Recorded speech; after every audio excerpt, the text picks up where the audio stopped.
है guys, welcome back to my channel. This is Yashoda. आज हम एनसीईआरटी के सीरीज़ में क्लास 6 का चैप्टर 5 करने जा रहे हैं, हिस्ट्री। जो तो चलें स्टार्ट करते हैं। चैप्टर 5, अध्याय 5, राजा, राज्य और एक प्राचीन गणराज्य। चलो देखते हैं क्या है। चुनाव के एक दिन के बारे में बताया गया है कि एक बच्चा क्या सोचता है उसके बारे में, क्या जानता है उसके बारे में।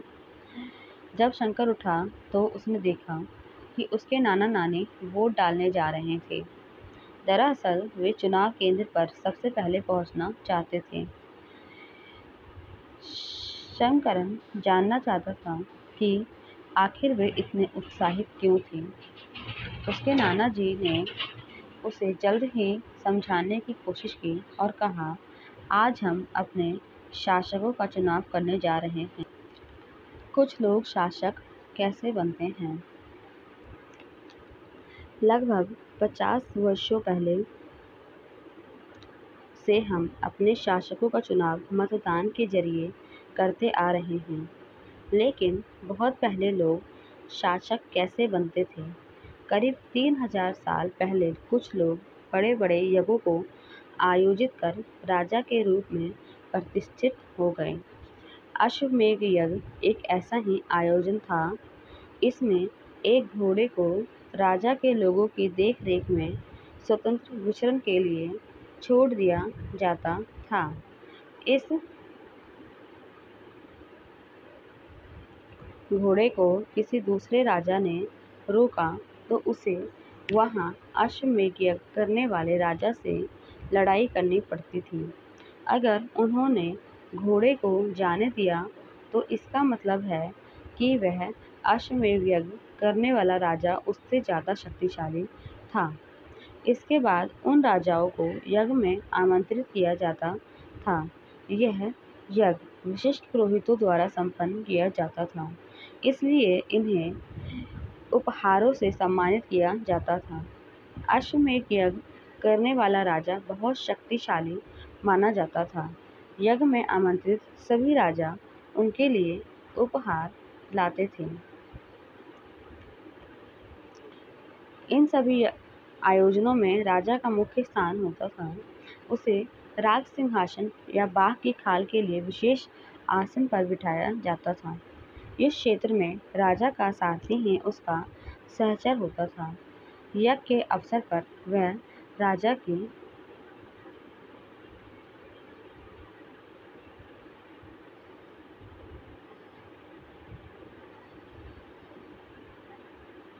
विजयों तथा अन्य गुणों का ज्ञान करता था।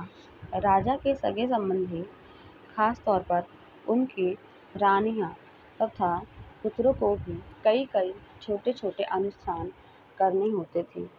अन्य सारे आमंत्रित राजाओं का काम सिर्फ बैठकर यज्ञ की पूरी प्रक्रिया को देखना भर था। राजा के ऊपर पुरोहित पवित्र जल के छिड़काव के साथ साथ अन्य कई अनुष्ठान करता था। विष अथवा वैश्य जैसे सामान्य लोग उपहार लाते थे, जिन्हें पुरोहित शूद्र मानते थे। उन्हें कई अनुष्ठानों में शामिल नहीं किया जाता था। वर्ण। उस समय 4 सामाजिक वर्ण थे। कौन से थे? एक ब्राह्मण, क्षत्रिय, वैश्य और शूद्र। ब्राह्मणों का काम वेदों का अध्ययन, अध्यापन और यज्ञ करना था। इनके लिए उन्हें उपहार मिलता था। क्षत्रियों का काम युद्ध करना था और लोगों की रक्षा करना था। वैश्य का काम खेती और पशुपालन करना, व्यापार करना था। शूद्रों का काम अन्य तीनों की सेवा करना हुआ करता था।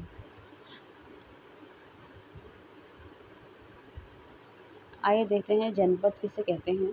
ठीक, जनपद महायज्ञों को करने वाला राजा अब जन के राजा ना होकर जनपदों के राजा माना जाने लगे। जनपद का शाब्दिक अर्थ जन के बसने की जगह होता है। कुछ महत्वपूर्ण जनपद दिखाए गए हैं 45 पेज पे। ठीक, पुरातत्वविदों ने इन जनपदों की कई बस्तियों की खुदाई की है। दिल्ली में जो पुराना किला है अपना, उत्तर प्रदेश में मेरठ के पास हस्तिनापुर और एटा के पास अतरंजी खेड़ा इनमें प्रमुख है। खुदाई से पता चला है कि लोग झोपड़ियों में रहते थे और मवेशियों और अन्य जानवरों को पालते थे। वे चावल, गेहूँ, धान, जौ, दालें, गन्ना, तिल, सरसों जैसी फसलों को उगाया करते थे। आइए जानते हैं यहाँ क्या है, ये भी पढ़ लेते हैं थोड़ा सा। चित्रित धूसर पात्र। इस तरह के पात्रों में ज़्यादातर ये पात्र है हमारे, ठीक है, ये रहा पात्र, देख सकते हैं। इस तरह के पात्र में ज़्यादातर थालियाँ और कटोरियाँ ही मिली हैं। ये पात्र बहुत ही पुराने और पतली सतह के सुंदर और चिकने हैं। शायद इनका प्रयोग खास मौक़ों पर महत्वपूर्ण लोगों को भोजन परोसने के लिए किया जाता था। यह है कटोरी जैसी चित्र तुम्हें दिख रही होगी, ठीक है।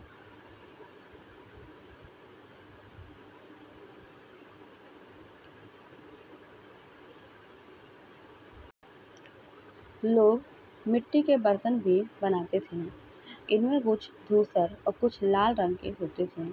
इन पुरास्थलों में कुछ विशेष प्रकार के बर्तन मिले हैं जिन्हें चित्रित धूसर पात्र के रूप में जाना जाता है। जैसा कि इसके नाम से ही स्पष्ट है, इन बर्तनों पर चित्रकारी की गई है। यह आमतौर पर सरल रेखाओं तथा ज्यामितीय आकृति के रूप में है। महाजनपद। महाजनपद करीब 2500 साल पहले कुछ जनपद अधिक महत्वपूर्ण हो गए। इन्हें महाजनपद कहा जाने लगा। मानचित्र में 4 में कुछ महाजनपद को दिखाया गया है।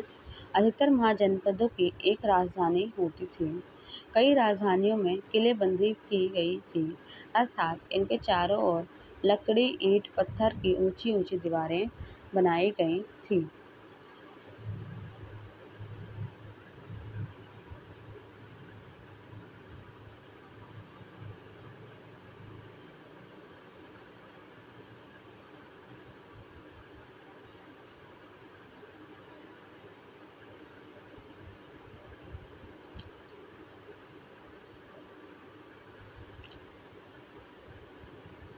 ऐसा लगता है कि ऐसा लगता है कि लोगों ने अन्य राजाओं के आक्रमण से डरकर अपनी सुरक्षा के लिए इन किलों का निर्माण किया। कुछ राजा अपने राजधानी के चारों ओर विशाल, ऊंची और प्रभावशाली दीवार खड़ी कर अपनी समृद्धि और शक्ति का प्रदर्शन भी करते थे। ठीक, ऐसा माना जाता है कि कुछ राजा हैं जो है किलाबंदी करते थे अपनी सेफ्टी के लिए, अन्य आक्रमणों से बचने के लिए, और कुछ ऐसे मानते हैं कि राजा अपनी समृद्धि और शक्ति का प्रदर्शन करने के लिए भी किलाबंदी किया करते थे। इस तरह के किले के अंदर रहने वाले लोग और उस क्षेत्र पर नियंत्रण रखना भी सरल हो जाता था। ठीक, इस तरह की विशाल दीवार बनाने के लिए व्यापक योजना की आवश्यकता थी और लाखों की संख्या में ईंट और पत्थर का इंतजाम करना पड़ता था। हजारों स्त्री-पुरुष बच्चों ने इनके लिए अथक परिश्रम किया होगा। इनके लिए संसाधनों की आवश्यकता पड़ती होगी। कौशाम्बी किले की दीवार। यह चित्र आधुनिक उत्तर प्रदेश के इलाहाबाद के पास मिली है। ईंट की दीवार का अवशेष है। इसके एक भाग का निर्माण संभव 2500 साल पहले हुआ था। ये देख सकते हैं आप अच्छे से, ठीक है। ये है एक दीवार।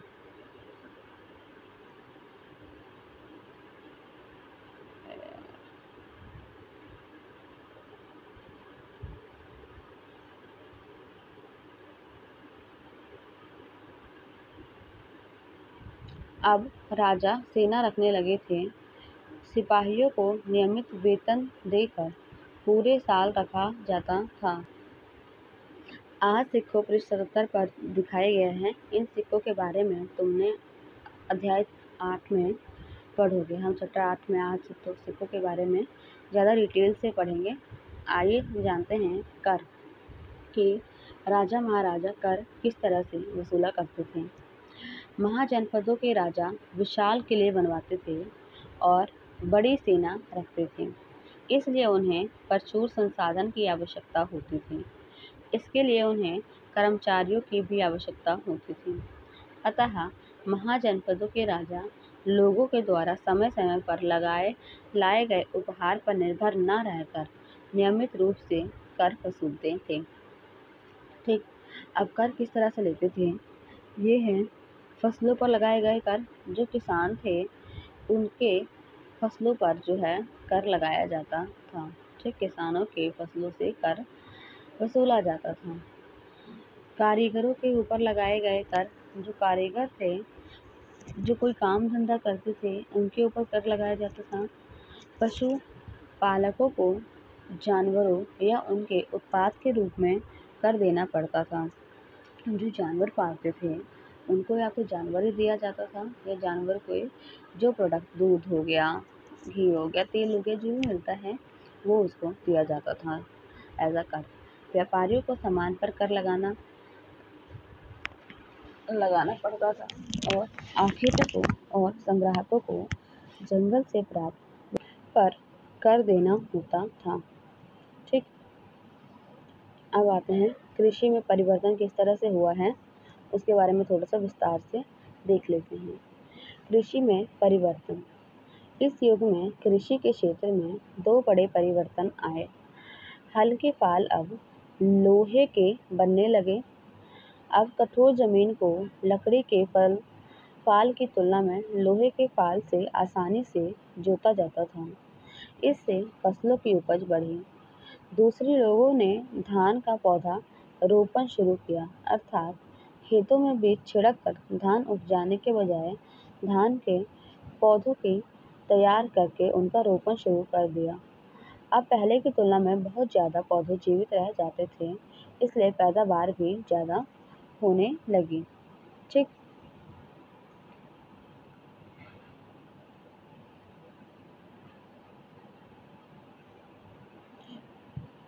सूक्ष्म निरीक्षण करते हैं। मगध के बारे में थोड़ा सा देख लेते हैं। मगध मानचित्र 4/45 में मगध ढूंढने को बोला गया है। ठीक है, जो हमने मैप देखा है उसमें ढूंढ लेंगे अभी हम। लगभग 200 साल के भीतर मगध सबसे महत्वपूर्ण जनपद बन गया। गंगा और सोन नदियाँ मगध से होकर बहती थीं। ये यातायात, दूसरा जल के वितरण, तीसरा जमीन को उपजाऊ बनाने के लिए बहुत महत्वपूर्ण थी। मगध का एक हिस्सा जंगल से भरा था। इन जंगलों में रहने वाले हाथियों को पकड़कर और उन्हें प्रशिक्षित करके सेना में काम में लगाया जाता था। यही नहीं, जंगलों से घर, गाड़ियाँ तथा रथ बनाने के लिए लकड़ी मिलती थी। इसके अलावा इस क्षेत्र से में लोहे अयस्क की खदानें हैं। मजबूत औजार और हथियार बनाने के लिए यह बहुत उपयोगी थे। मगध में दो बहुत ही शक्तिशाली शासक बिंबिसार और अजातशत्रु हुए। अन्य जनपदों को जीतने के लिए ये हर संभव साधन अपनाते थे। महापद्मनंदन एक और महत्वपूर्ण शासक थे। उन्होंने अपने नियंत्रण का क्षेत्र इस उपमहाद्वीप के उत्तर पश्चिम भाग तक फैला लिया था। बिहार में राजगृह, आधुनिक राजगीर, कई साल तक मगध की राजधानी बनी रही। बाद में पाटलिपुत्र, आज का पटना, को राजधानी बनाया गया। 2300 साल से भी पहले की बात है। मैसिडोनिया का राजा सिकंदर विश्व विजय करना चाहता था। पूरी तरह सफल न होने के पर भी वह मिस्र और पश्चिम एशिया के कुछ राज्यों को जीतता हुआ भारतीय उपमहाद्वीप में व्यास नदी के किनारे तक पहुंच गया। अब उसने मगध की ओर कूच करना चाहा, तो उसके सिपाहियों ने इनकार कर दिया। वे इस बात से भयभीत थे कि भारत के शासक के पास पैदल, रथ और हाथियों की बहुत बड़ी सेना थी।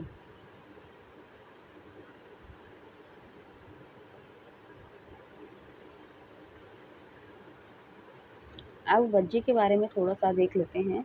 वज्जी, जैसा कि तुमने ऊपर पढ़ा, मगध एक शक्तिशाली राज्य था। उसके नज़दीक ही वज्जी राज्य भी था, जिसकी राजधानी वैशाली या बिहार थी। वही मगध की राजधानी क्या थी? पाटलिपुत्र और राजगृह। और वज्जी की राजधानी वैशाली, बिहार। यहाँ एक अलग किस्म की शासन व्यवस्था थी जिसे गण या संघ कहते हैं। गण या संघ में कई शासक होते थे और इनमें से प्रत्येक व्यक्ति राजा कहलाता था। ये सभी राजा विभिन्न अनुष्ठानों को एक साथ संपन्न करते थे। सभाओं में बैठकर ये बातचीत, बहस और वाद विवाद के जरिए तय करते थे कि क्या करना है और किस तरह करना है। शत्रुओं के आक्रमण से निपटने के लिए वे मिलकर चर्चाएं करते थे। स्त्रियां, दास और कमकार इन सभाओं में हिस्सा नहीं ले सकते थे। यहाँ पर दे रखा है इम्पोर्टेंट। वज्जी संघ का यह वर्णन दीघनिकाय में दिया गया है। दीघनिकाय एक प्रसिद्ध बौद्ध ग्रंथ है जिसमें बुद्ध के कई व्याख्या दिए गए हैं। इन्हें करीब 2300 साल पहले लिखा गया था। अजातशत्रु और वज्जी संघ। अजातशत्रु वज्जी संघ पर आक्रमण करना चाहते थे। उन्होंने अपने मंत्री वस्त्रकार को बुद्ध के पास सलाह के लिए भेजा। बुद्ध ने उनसे पूछा कि क्या वज्जी सभाएं नियमित रूप से होती हैं तथा उनमें सभी सदस्य उपस्थित होते हैं। जब उन्हें पता चला कि ऐसा होता है, उन्होंने कहा कि वज्जीवासी तब तक उन्नति करते रहेंगे जब तक वे पूर्ण और नियमित सभाएं करते रहेंगे।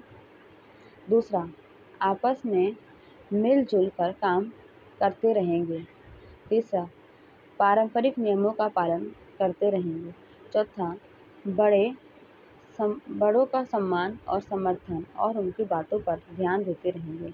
वज्जी महिलाओं के साथ जोर जबरदस्ती नहीं करेंगे और उन्हें बंधक नहीं बनाएंगे।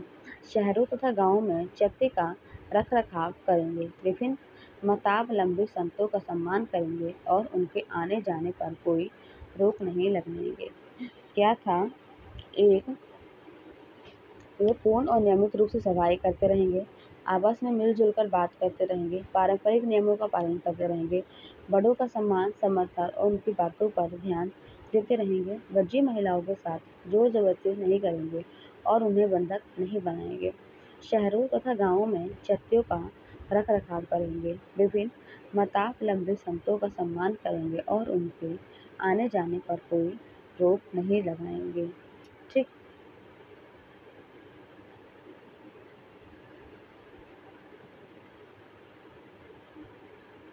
कई शक्तिशाली राजा इन संघों को जीतना चाहते थे। इसके बाद भी उनका राज्य अब से लगभग 1500 साल पहले तक चलता रहा। उसके बाद गुप्त शासकों ने गण और संघ पर विजय प्राप्त कर उन्हें अपने राज्य में शामिल कर लिया। चलो, इसी के साथ हमारा ये चैप्टर कंप्लीट होता है। मिलते हैं नेक्स्ट चैप्टर में नए जोश और उम्मीद के साथ। Till then, have a nice day. अगर वीडियो पसंद आए तो सेशन को लाइक करें, सब्सक्राइब करें और ज़्यादा से ज़्यादा लोगों को शेयर करें। Thank you.